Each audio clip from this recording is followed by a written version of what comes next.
Hello and welcome to the tutorial for FireBIM by Design Master.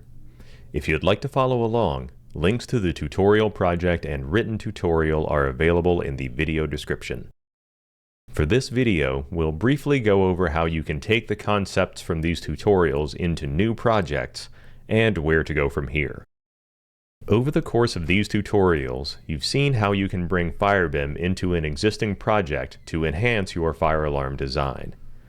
Eventually, you'll be given a new project in which you can use FireBIM from the beginning.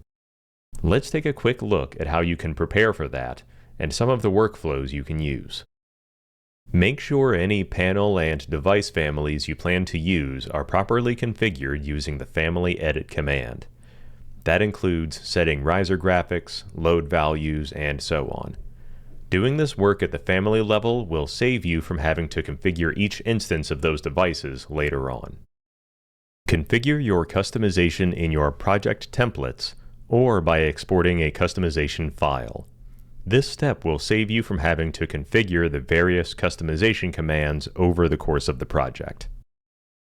These tutorials provide enough information to get started with FireBIM, but they are not exhaustive. We offer plenty of additional resources to help you get the most out of FireBIM. Our documentation platform includes written versions of these tutorials, a command reference for information on every FireBIM command, and a knowledge base to help you dive deeper into the software, including explanations of our calculation formulas. And if all else fails, you can always contact us, whether it's an email, a phone call, or a live chat. I hope you've found this information helpful and that you can use it to get the most out of FireBIM. Take care.